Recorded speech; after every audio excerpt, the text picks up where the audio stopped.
Saudações a quem tem coragem. Salve, galera bonita, galera fantástica, galera incrível da Escola de Ensino Médio de Freitas, Escola Jovem de Tubarão. Turma Espelho, estamos com a 22207. Estou aqui com a Karen Pereira, estou aqui também com este garoto de São Lugero que está hoje no Oriente de Tubarão, Bruno Rodrigues Damas. Grande Brunão, grande Karenzinha, saudações. Nós estamos aqui fazendo hoje uma aula mentoria preparada para vocês, com base em uma série de elementos importantes. Um deles falará sobre um dos mais importantes temas da história do Brasil. Nós que estamos vislumbrando a ideia da escravidão, nós que estamos vislumbrando a ideia da cana-de-açúcar, nós falaremos, sem dúvida nenhuma, sobre algo muito salutar. A representação dos grandes membros dos Países Baixos que para cá vieram, os holandeses, e controlaram e dominaram toda a grande Bahia e toda a grande Pernambuco, em Recife e Olinda. Eu quero que cada um de vocês saibam que a invasão holandesa aconteceu no Brasil no século XVII. Realmente foi uma das histórias mais incríveis e impressionantes que marcaram a formação do Nordeste brasileiro. O próprio sotaque que a gente percebe do nordestino tem uma relação direta com o próprio idioma ber, o próprio idioma holandês. Uma das coisas mais claras que nós devemos aqui ressaltar para vocês, amigos e amigas, é que o século XVII foi o século em que, especificamente, a grande Holanda tenta conquistar o mundo. A Holanda, especificamente, ou o Reino dos Países Baixos, recebe esse nome por um detalhe muito importante.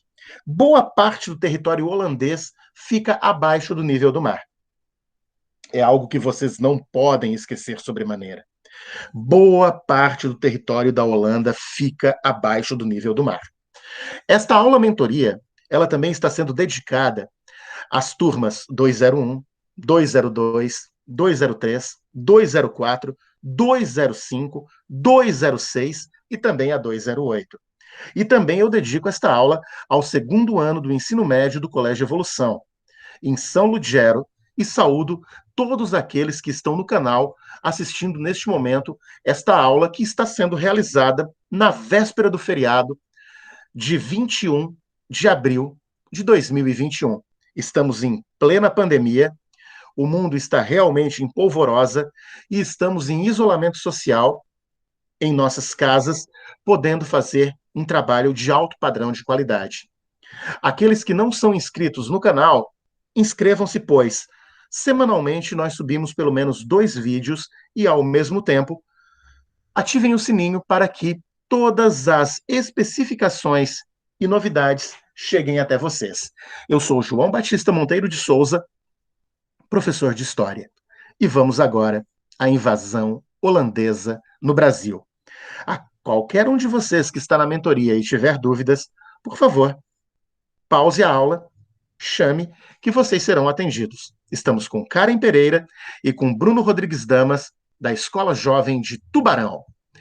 As invasões holandesas foram o maior conflito político-militar na colônia, sem dúvida nenhuma. Meu Deus, falar do Reino dos Países Baixos é a mesma coisa que falar de um país que nada tem a ver com o Brasil. A Holanda, aquele pequeno território que nós encontramos do outro lado da Europa, do outro lado do mundo, um pequeno país que foi aterrado, e tem inúmeros diques chamados polders, que protegem especificamente toda a estrutura daquele grande e pequeno território ao mesmo tempo. A capital da Holanda é Amsterdã, mas nós temos cidades também importantes ao lado tanto na própria linha do Reino da Bélgica, como Bruges, Antuérpia, Anvers, no caso. E nós temos que saber que os holandeses eles têm duas radiciações. Ou eles são franceses ou eles são alemães. Os holandeses franceses são chamados de flamengos. Se você é flamenguista, lembre que o termo tem a ver com os holandeses da França, ou os franco-holandeses, que também residem na Holanda. Já os batavos são os holandeses alemães. Os holandeses conquistaram uma grande gama do nosso planeta. Sem dúvida nenhuma, eu quero ressaltar para vocês. Uma parte da Indonésia foi colonizada pela Holanda. Quase toda a grande área das ilhas do Caribe foram conquistados também e colonizados pela Holanda. Aruba, Bonaire, Curaçao, Santa Estatitos, foram todos territórios colonizados pelos nossos amigos holandeses. Você, Bruno, você, Karen, que vivem no mundo fit, poderiam, por exemplo, utilizar o açúcar de Demerara. Demerara é uma região que está situada no Suriname. E para vocês terem uma ideia, o Suriname. Ah, gostei de ver, Brunão. Agora sim, botou pressão. Ótimo. Em véspera de feriado, é isso aí. Matando. Gostei, garoto. De primeira. Agora, Bruno, eu quero te falar uma coisa. Karenzinha, também quero falar uma coisa para vocês dois. Os holandeses foram grandes industriais desde o século XVI. Mas os holandeses têm uma raiva de um povo. E não é o povo brasileiro. E não era o povo português. Os holandeses eles têm um ódio terrível dos espanhóis.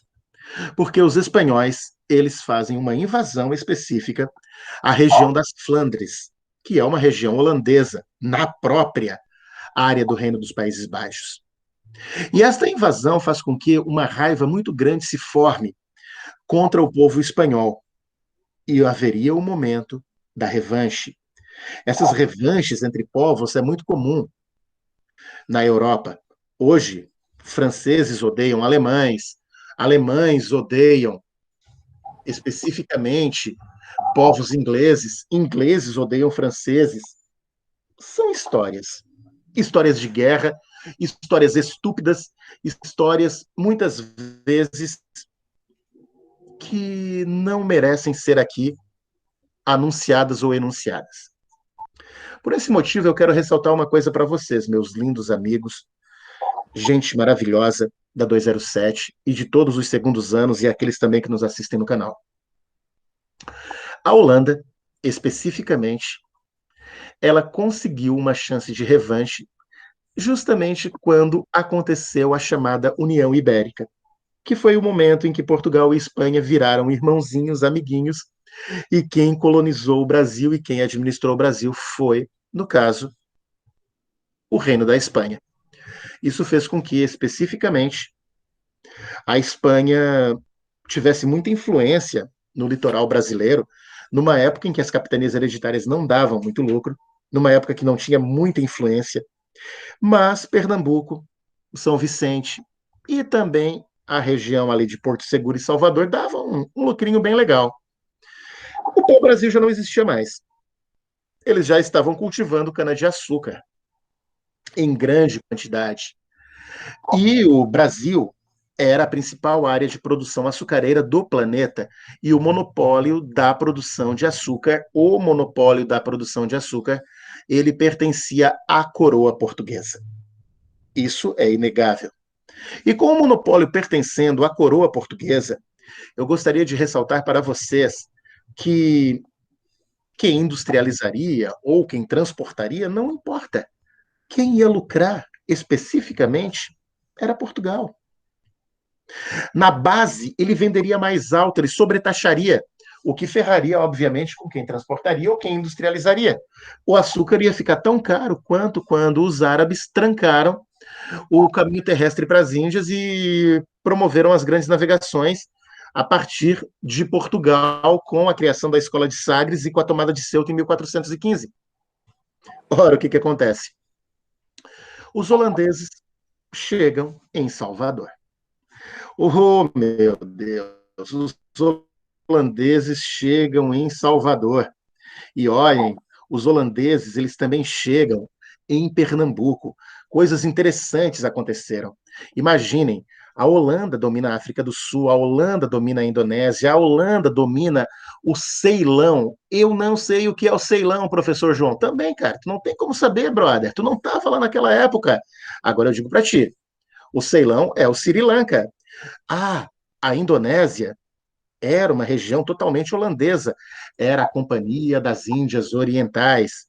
A Holanda também domina Nova Amsterdã. Professor João, eu faltei nessa aula de história. Eu quero saber onde é que fica Nova Amsterdã. Tem certeza?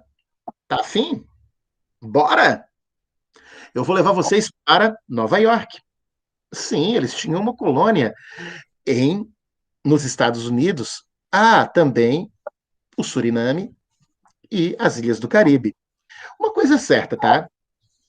Os holandeses odiavam, eu quero lembrar para vocês, os espanhóis. E uma coisa é certa, eles tinham uma relação, como eu falei para vocês, com a Espanha, e essa relação acabou gerando uma guerra, teve a invasão específica das Flandres, e uma das coisas mais claras, teve que ter efetivamente uma invasão para dar um revés. E essa invasão, ela aconteceu com os holandeses entrando em Recife, lá mais ou menos por volta de 1595. Eu quero que vocês não esqueçam de um detalhe importante, tá? Isso daí é fundamental. Os espanhóis tinham a chamada Invencível Armada. Eles, inclusive, tentaram invadir nessa época a Inglaterra. Eu não sei se vocês já ouviram falar da Rainha da Inglaterra, que agora acabou de enterrar o marido, a Elizabeth II. Todo mundo ouviu falar dela. Mas a Elizabeth II, ela só é segunda porque teve uma Elizabeth I, lá no século XVI. A Elizabeth I era uma mulher surpreendente. Ela era chamada de a Rainha Virgem. Por isso que nos Estados Unidos, eu acho que vocês já ouviram falar que tem um estado chamado Virgínia. É em homenagem à Rainha Elizabeth I. A Rainha Elizabeth I já tinha dado um sarrafaço na Invencível Armada.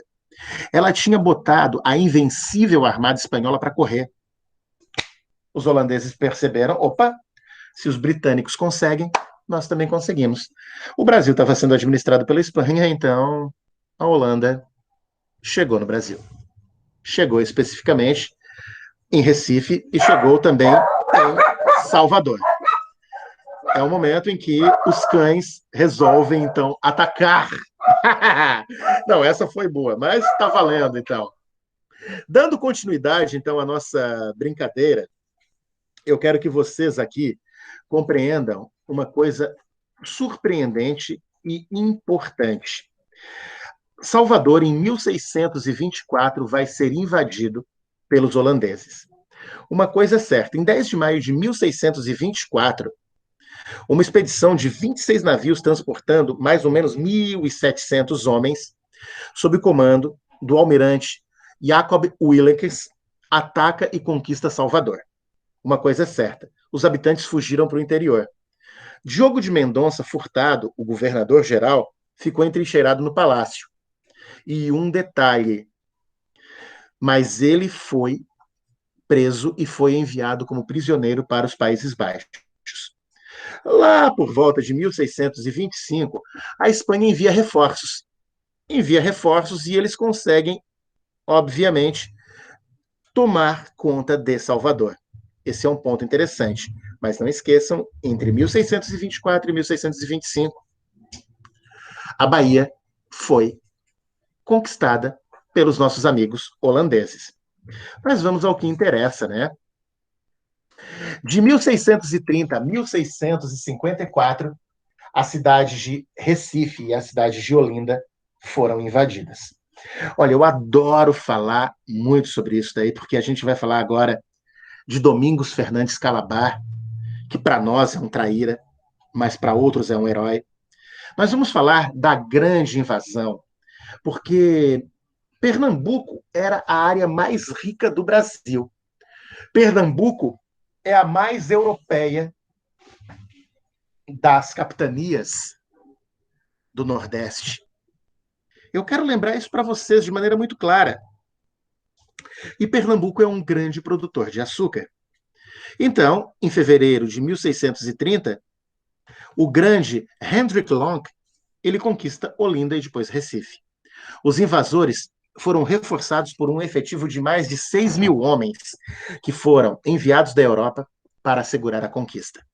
Portugal e Espanha não iriam tomar mais conta de Pernambuco. Esse é o ponto.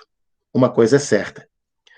Eles também utilizaram mão de obra escrava e durante 24 anos Recife e Olinda foram holandeses, ou melhor, foram a Nova Holanda.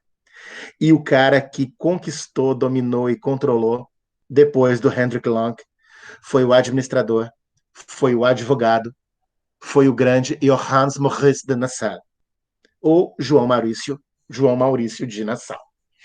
Uma coisa é certa, tá? Eu quero que todo mundo compreenda.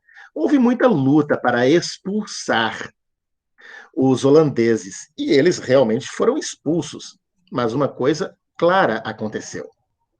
Com o tempo, alguns senhores de engenho, produtores de cana-de-açúcar, eles chegaram a aceitar a administração da Companhia das Índias Ocidentais, que era como era chamada a Holanda na área ultramarina. Olhem o que acontece.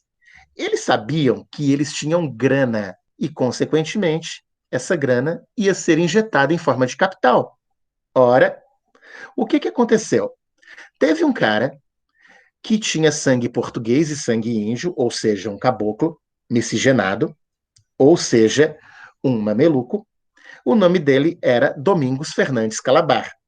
Ele é considerado uma espécie de parceiro que integrava as ideias pernambucanas com a Holanda, mas a história disse que ele é um safado, um traíra, porque ele apoiou as forças de ocupação neerlandesa. Ou holandesa, porque também uma outra forma de falar Holanda é dizer Neerlanda. Eu acredito em uma coisa, tá? Importante mesmo. Os holandeses eles foram libertários, eles permitiram que os judeus e os protestantes viessem para cá. Os cristãos novos vieram para cá e puderam ser livres. Vocês sabiam que a primeira, olhem bem, sinagoga brasileira fica em Recife? A sinagoga é o templo dos nossos amigos judeus, que foram livres para trabalharem aqui a sua fervorosidade, enquanto Portugal criticava, perseguia e até matava. Essa é a questão básica. Mas o tempo passou e eu sofri calado, não deu para tirar ela do pensamento. Eu ia dizer que estava apaixonado e eu recebi o quê? Eu recebi uma insurreição.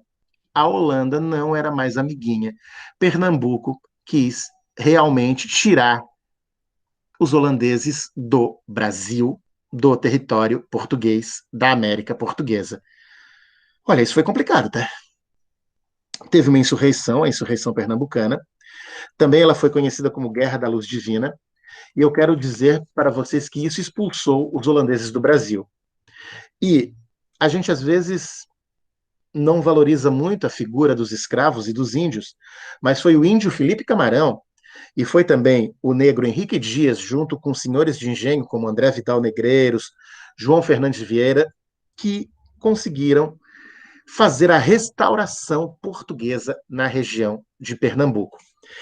Eu estou falando para vocês sobre um dos mais importantes períodos da história do nosso país, a invasão holandesa na terra Brasilis. Eu quero lembrar para vocês que um dos homens mais importantes da Holanda nesse período foi o cara chamado João Maurício de Nassau. Cara, ele transformou Recife numa Veneza brasileira. Eu não sei se vocês conhecem Recife, é uma das cidades mais lindas do mundo. Infelizmente, tem muita prostituição hoje, tem muita miséria, como qualquer cidade brasileira, mas ela é uma cidade linda, composta por pontes magníficas, com uma estrutura de desembocadura de rio em beira ao Oceano Atlântico que deixa todo mundo encantado. Recife e Olinda são joias, são pérolas da arquitetura portuguesa e holandesa no Brasil. Eu gostaria de ressaltar isso para cada um dos amigos que está aqui comigo agora. discutindo um pouco da invasão holandesa e, ao mesmo tempo, falando de história do Brasil com o professor João da Escola Jovem de Tubarão. Gostaria de lembrar a vocês que amanhã, dia 21 de abril, nós lembramos da morte de Joaquim José da Silva Xavier. Será? Em 21 de abril de 1792, no Rio de Janeiro, ele é enforcado, decapitado e destrinchado, e todo o corpo esquartejado foi levado para vários cantos do Brasil. A pergunta é: será? A Inconfidência Mineira foi a luta e a busca pela liberdade em nosso país, dos grilhões portugueses. Nós não suportávamos nem o quinto, nem a derrama. O quinto era uns 20%, e a derrama era, quando não tinha mais ouro, a galera tinha que fazer uma vaquinha para completar o ouro que faltava. Tiradentes e toda uma grande equipe de pessoas lutaram pela liberdade. Mas, será que Tiradentes morreu? Essa é uma pergunta. Essa é uma incógnita. E esse é um ponto para uma outra aula e uma outra mentoria. Fiquem com Deus, que Deus os ilumine, tenham um excelente feriado, bom descanso e, acima de tudo, bons estudos. Até logo. Tchau.